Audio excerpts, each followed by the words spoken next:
수학 진짜 잘하는 아이는 읽고 쓸 수 있겠죠? 근데 저는 반대로 이렇게 얘기해 드리고 싶어요. 읽고 쓰는 아이는 수학을 잘할 수밖에 잘하죠. 없어요.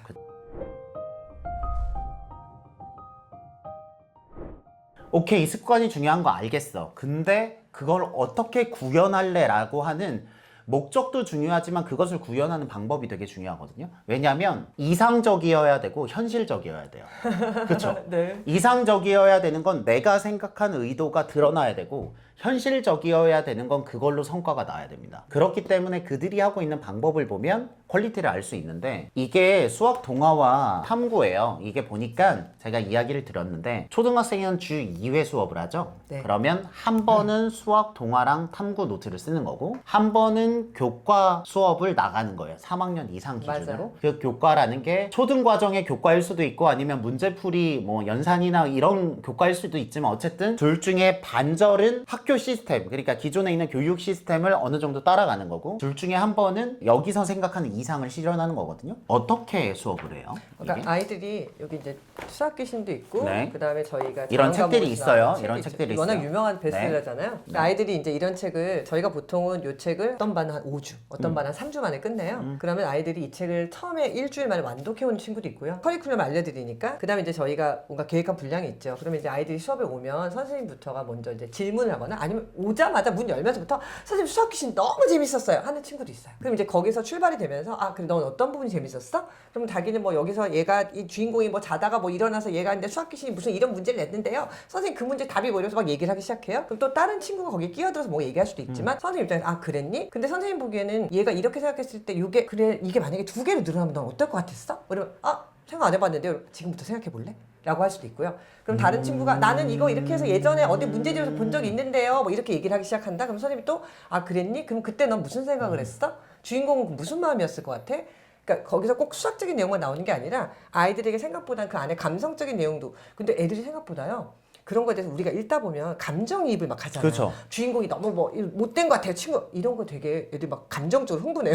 그래서 우리는 내용만 수학적인 내용만 읽기 바랬는데 얘가 이 안에 빠져가지고 아 걔가 친구를 왕따시키고 막 이래서 되게 나쁜 애 같아요. 막 이런 얘기도 하고 그럼 이제 하다 보면 저희가 이게 사회 시간인가 그래서 아 그렇지라고 하면서 아이들한테 그런 얘기도 해주기도 하면서 이 안에 나온 수학적 내용 중에 내가 오늘 전달하고 싶었던 내용을 슬슬 애들이 끌고 나오죠. 그래서 보통 저희가 선생님들에게 이런 것들을 그냥 알아서 하세요라고 맡기진 않고요. 매뉴얼을 다 짜드려요. 기본적으로는 발문이 있어야 돼요. 아이들에게 어떤 질문을 던져서 어떤 답을 유도하게 할 것인가 또는 애들이 아무도 그 대답을 안 할 때가 있어. 이걸 물어봐 줘야 되는데 우리 반들 왜 그걸 나한테 안 궁금해하지? 그럼 내가 이제 막 그쪽으로 이제 자꾸 애들이 유도하면서 이거 궁금하지 않아? 라고 이제 던지게 되는 어떤 지점들을 찾아서 애들이 아 그래요 맞아 나 그거 궁금했는데 라고 하면 아 그래 이걸 처음에 만들어낸 수학자가 있어. 예전에 뭐 1600년도에 누구도 이걸 되게 궁금했단다? 그러면서 어떤 수학자 얘기를 꺼내기도 하고 그러면서 그 사람의 업적 같은 걸 얘기해 주기도 하고 그 사람이 어떤 에피소드 애들은 제일 재밌는 게 얘기잖아요. 그 수학자가 뭐 예전에 눈이 벌었대 뭐 애들 8명이나 낳았대 그래서 막 그런 얘기하고 막 애들 그런 거 되게 기억 잘하거든요. 그러면서 이야기를 끌고 나가면서 수학적인 내용들을 하면서 이 안에 활동지도 있는데 활동지를 펼쳐놓고 수업을 하게 하는 반도 있지만 주로 이 안에 내용 나온 거 가지고 이거 얘기를 하고 그렇죠. 활동지에 대한 내용을 자기가 탐구 노트를 써보라고 시키는 거예요. 활동지 내용들은 오히려 수업 시간에 선생님이 어떤 경우가 있냐면 자 나중에 탐구 노트는 네가 집에서 채워하고 넘어갈 때도 있고요. 또는 여기는 이런 활동 같은 경우 우리 한번 같이 해볼까? 그럼 우리 전개도 그려볼 테니까 몇 페이지 펴볼래? 같이 이제 자들고 그려보자라고 하면서 아이가 직접 그리는 거 선생님이 다니시면서 봐주시기도 하고 그런 식으로 보통 하루 수업에 2시간, 3시간 정도 나갈 때 1시간별로 한 주제가 되게 심화로 가져요.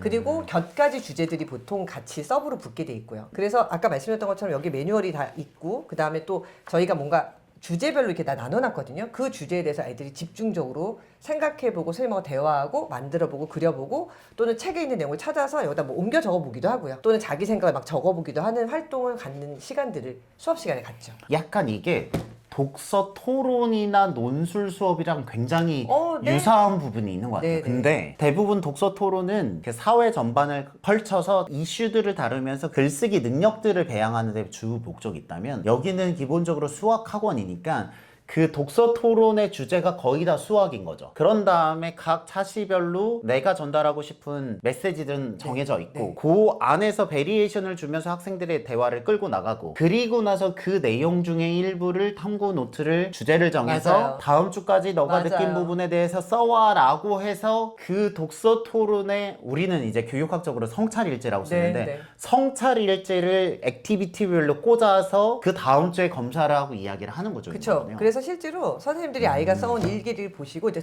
일단은 그 수업 시간에 걷어요. 그 대신에 선생님이 뭘 해주시냐면 지난주에 냈던 일기에 대해서 아이들에게 피드백을 해줘요.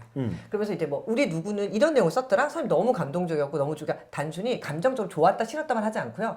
명확하게 얘기를 해주는 부분이 필요해요. 우리 반 친구 중에 누군가가 우리가 생각하지 못한 이런 것도 생각해냈다. 그래서 선생님 보니까 이게 사실은 근데 무슨 이론 중에 있는 거였어. 막 이렇게 하면서 소개해주기도 하고. 그럼 막 되게 어깨 뿜뿜. 그리고 이제 그런 식으로 개별적으로 아이들이 노트 받아보면 자기 노트에 선생님이 자기한테만 써준 피드백이 또 있어요. 그럼 비밀 일기처럼 막 구석에서 막 읽어요. 그리고 친구들끼리 돌려보기도 해요. 선생님 너한테 뭐라고 그쵸, 써줬어? 그쵸. 그래서 바꿔보기도 하고 막 그런 부분이 있어요. 그래서 선생님들이 여기 뒤에 일기 피드백 쓰시는 것도 사실 저희 동아 선생님들한테는 굉장히 큰 에너지를 그쵸. 써주시는 부분이에요.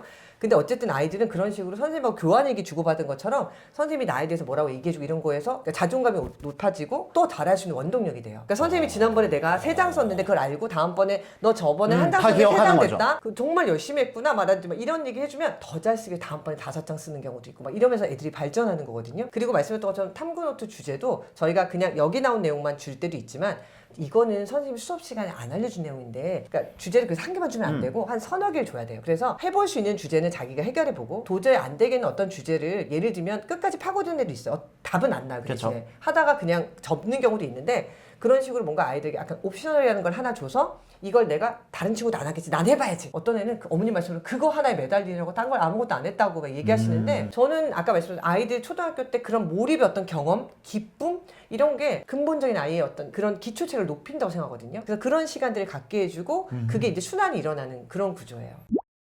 저 수업하는데 어떤 애가 질문했는데 그게 저도 미처 생각하지 못한 정말 반짝거리는 질문이에요. 그래서 그날 진도 나갈 거 못 나가고요. 그 내용을 우리끼리 파서 막 규칙 만들고 어떤 애가 그걸 질문하니까 저쪽 애가 나는 그래서 그거 해볼 거 할 수 있을 것 같은데 나 그려볼래요. 이러니까 얘가 난 그리지 않고 공식으로만 해볼래요. 그래서 n이 1일 때 2일 때 뭐 이렇게 해볼래요. 그래서 막 하더라고요. 자기네들이 갑자기 막 수업 시간에 5명 6명이었거든요. 꽂혀가지고 못 말리겠는 거예요. 내버려 뒀어요. 그 아이들 중에 4명이 서울대 공대 같이 들어갔어요. 다른 과이긴 한데. 그러니까 그랬던 경험들이 있는 애들이 있어요. 근데 정말 그런 것들을 내가 오늘 진도 나가겠다고 말리고 이 시스템 안에서는 힘들잖아요. 나 오늘 나가야 될 거 있어 얘들아. 근데 저 과감하게 그냥 깨고 그래 우리 오늘 나가지 마. 괜찮아. 내가 엄마한테 얘기해 줄게. 애들은 그것도 걱정해요. 엄마가 오늘 너 이거 나갈 거였는데 왜 안 나갔냐? 뭐 이런 것들이 되게 대치동 애들은 학원을 많이 다니잖아요. 그렇죠. 그리고 얘네가 선생님이 엄마한테 혼나실 것 같은데요. 막 이런 얘기 할 때도 있고 되게 재밌었어요. 근데 하면서 그러면서 거기서 뭔가 찾아낸 것들 가지고 꽃을 피우고 우리가 거기서 대화하고 하는 게 제가 준비했던 거 못한 거에 대해서 안타까움보다 와 내가 이런 애들 가르치고 있어 막 가슴 뜨거워지는 이 느낌. 그러니까 그것들을 공유하실 수 있는 선생님들이 저는 모였다고 생각하고요. 이분들이 이상적이면서 현실적이어야 되잖아요. 저도 그렇지만 그러니까 요 파트의 수학 동화가 교과 중에 반인 겁니다. 혹여나 어떤 부모님이 이 이야기를 듣고 본인이 수학 동화에 꽂혀서 기존에 있던 방법을 모두 다 놓고 가시는 걸 추천드리는 게 아니에요. 이게 무슨 그럼요. 말이냐면 이게 여기 있는 분들도 실제로 여기서 영업도 하고 학생들의 성적도 내야 되고 그러니까 현실적인 부담이 없는 게 아니기 때문에 이 내용과 현실을 적절히 조화시키는 포인트를 찾으시는 게 포인트지 여기 있는 내용 저도 들으면서 되게 좋았고 좋았다고 해서 기존에 있는 방법을 다 놓으시라는 걸 말씀드리는 게 아니라는 걸 꼭 말씀드리고 싶어요. 실제로 이 안에 내용들이 굉장히 교과 베이스적인 부분도 되게 많아요. 네. 그쵸. 그래서 어머님들이 바라시는 것 중에 우리 아이가 수학 동화에서 배운 내용을 따로 문제집을 안 풀렸는데도 교과 문제집을 척척 풀었으면 좋겠다라고 하시는데 이상적인 거죠. 네, 반절은 맞는 얘기고 그런 애들도 있어요. 반절은 맞지 않는 얘기일 수 있죠. 왜냐면 여기 나오는 건 문제량이 많거나 이런 건 아니다 보니까 예를 들면 이거에 대한 심화 문제를 또 푸는 저희가 교과 수업도 따로 마련해서 애들한테 제일 많이 하는 질문 중에 또 하나는 얘들아 그거 동화 시간에 배우지 않았니? 그럼 애들이 동화 시간에 배워서 자기네가 이렇게 할 수 있고 이런 것들 배웠어라고 막 얘기해줘요. 그러면 그 이후로 우리 한번 내용을 쌓아볼까? 완전히 바닥부터 교과서를 시작할 일이 잘 없으세요. 왜냐면 대부분의 아이들이 수학 동화 시간에 배운 베이스가 깔려있는 상태에서 그런 거죠. 저희가 소인수분해를 가르치려고 할 때 자 소인수분해란 소수는 이렇게 가지 않아요. 저희 반은. 왜냐면 이미 아이들이 수학 동화 시간에 소수의 필요성이라든지 뭐 암호를 푸는데 소수가 그렇게 중요하다며 페르마 이런 얘기 다 듣고 들어와서 교과선생님이 그런 얘기 하기 전부터 선생님 이런 거 저렇고 소수는 이렇대요 이런 걸 다 얘기할 수 있어요. 그 다음에 그거를 문제화시키는 문제로 게 교과 선생님의 어떤 또 능력이고 그런 건데 제가 말씀드렸던 것처럼 소수란 하고 수학적 정의를 그냥 달달달 그러니까 외웠다는 게 나쁜 게 아니라 그렇게 접근하기 전에 이런 식으로 뭔가 이야기로 받아들인 것이 아이에게 남아있는 게 저는 되게 소중하다고 생각하는 부분이 있었거든요. 그래서 꼭 뭔가 예전에 말씀드렸던 이유리 학원을 만들기 전에도 저는 아이들하고 수업하면서 이 내용을 가르치기 전에 뭔가 읽어오라고 많이 줬었어요. 읽을 거리들. 그러니까 문제집이 아니라 이거 좀 읽어올래? 막 이러면서 애들 이거 왜 읽어요? 이러면 이거 읽고 나면 선생님이 그 다음에 왔을 때 거기에 대한 얘기를 해주면서 그 다음 단어를 좀 시작하고 싶어서 그래. 이렇게 하면서 공부했던 시절이 있고 또 그것들을 좋아하셨던 부모님들이 저희를 지지해 주셨어요.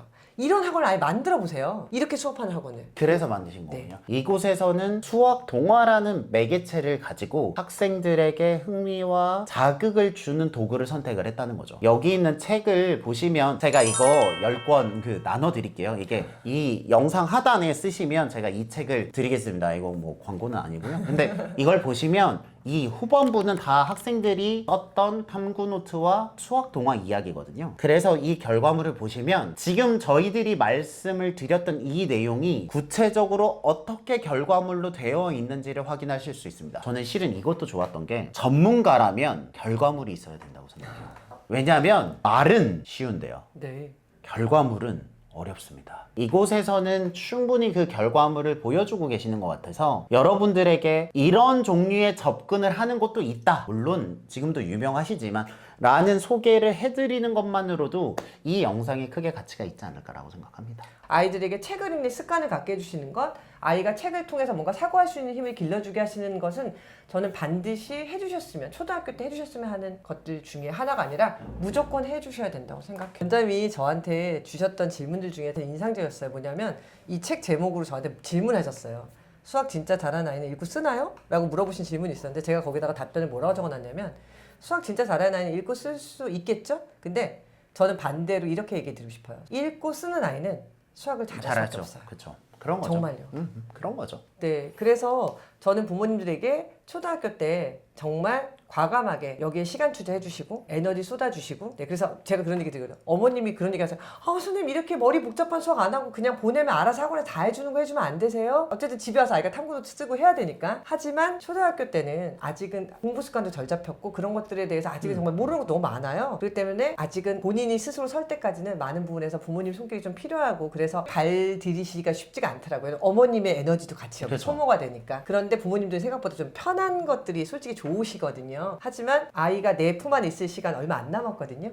지금 조금 더 그때? 아이와 같이 읽어주시고 대화해주시고 하는 시간 과감하게 투자해주시기를 정말 저는 바라고 있습니다. 네, 여기까지가 저희들의 인터뷰 내용이고요. 저도 들으면서 굉장히 많은 걸 배웠고 어떻게 하면 이런 느낌들을 여러분들과 공유할 수 있을지 그 방법을 조금 고민해보고 그건 나중에 또 영상에서 찾아뵙도록 하겠습니다. 오늘 나와주셔서 감사하고요. 감사합니다. 다음에 또 좋은 내용으로 찾아뵙겠습니다. 여러분들의 교육을 응원합니다. 저희는 대치동 캐슬이었습니다. 감사합니다. 감사합니다.